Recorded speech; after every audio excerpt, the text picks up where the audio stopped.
You know that feeling, right? You read an incredible book, you listen to a talk that just blows your mind, and you think, this is it. This is going to change everything. But then, a week goes by and you're right back where you started.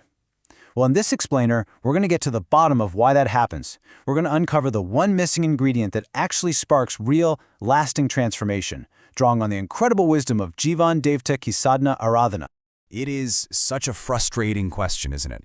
I mean, you can read the Gita, the Ramayana, all these profound texts. You get it, you understand the ideas, you might even have verses memorized, and yet, when you look at your day-to-day life, your habits, your reactions, it just doesn't seem to stick. It feels like you're stuck on page 1. So why?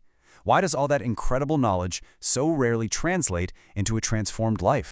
So, here's our game plan. First, we're going to tackle why just knowing things isn't enough. Then we'll dive into the real meaning of a powerful concept called sadhana. We'll look at the psychology of how our actions literally shape who we are, see it in practice with the science of atonement, and understand why this is the only real foundation for progress. And finally, we'll wrap up by looking at growth for what it really is, a process, not a magic trick. Okay, let's get right to the heart of it. So many of us are stuck at this exact spot, this dead end, where we have all the information in the world, but it just doesn't lead to any real change. This is the classic trap.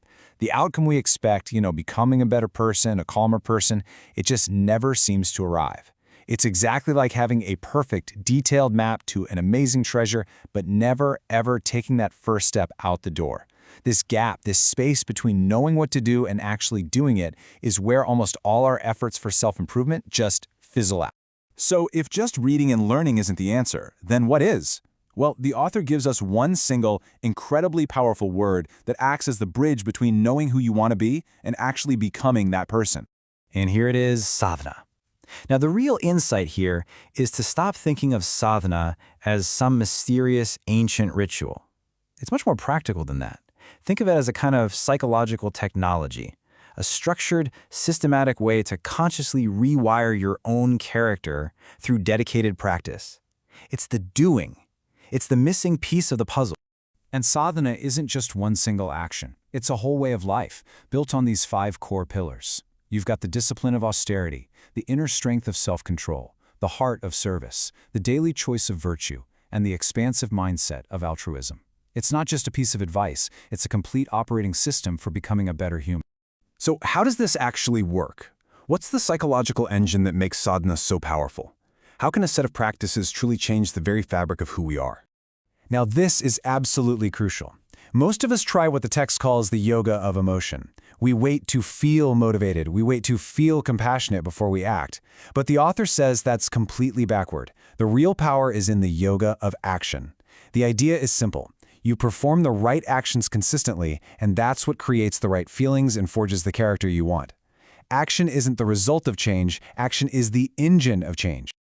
This slide says it all. Your character isn't some fixed, unchangeable thing you're born with. It's simply the sum of your habits, of the things you do over and over again. And this cuts both ways, right? Every time you repeat a bad habit, it gets stronger. But in the exact same way, every time you practice a good one, it becomes more a part of you. You literally become what you do. Okay, let's get even more practical. How does this yoga of action work when it comes to fixing our past mistakes? Well, the text gives us a perfect case study, the process of atonement, or prayaschit. The first step isn't just saying, oops, my bad. It's an act of deep internal purification through self-discipline. This is what the text calls Tapascharya, or austerity. It's the inner work. It's the dedicated practice you have to do to clean out the internal patterns and habits that led you to make the mistake in the first place.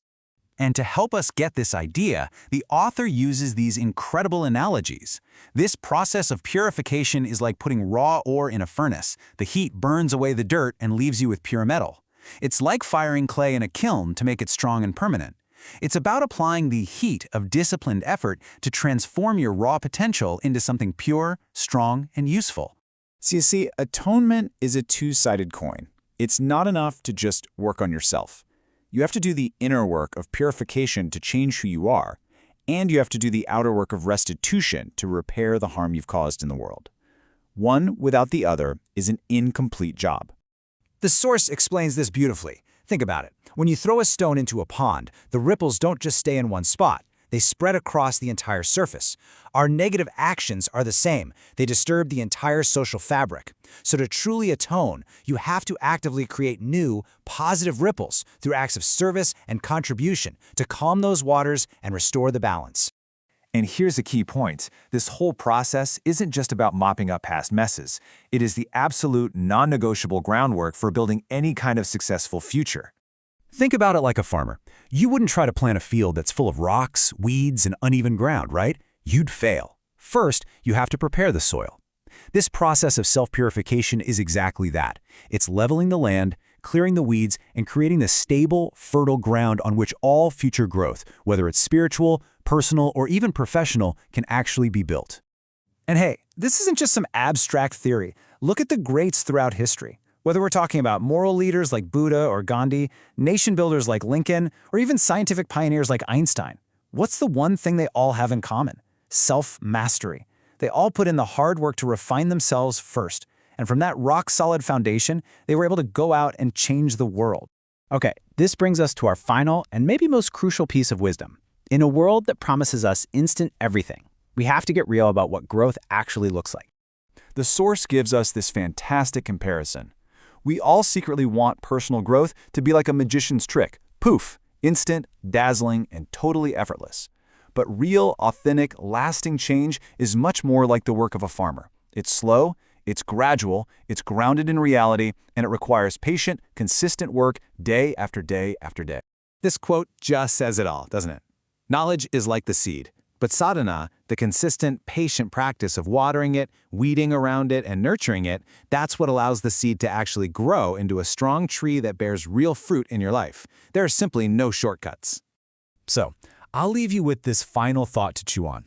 As you look at your own life, your own goals for growth, what are you really banking on?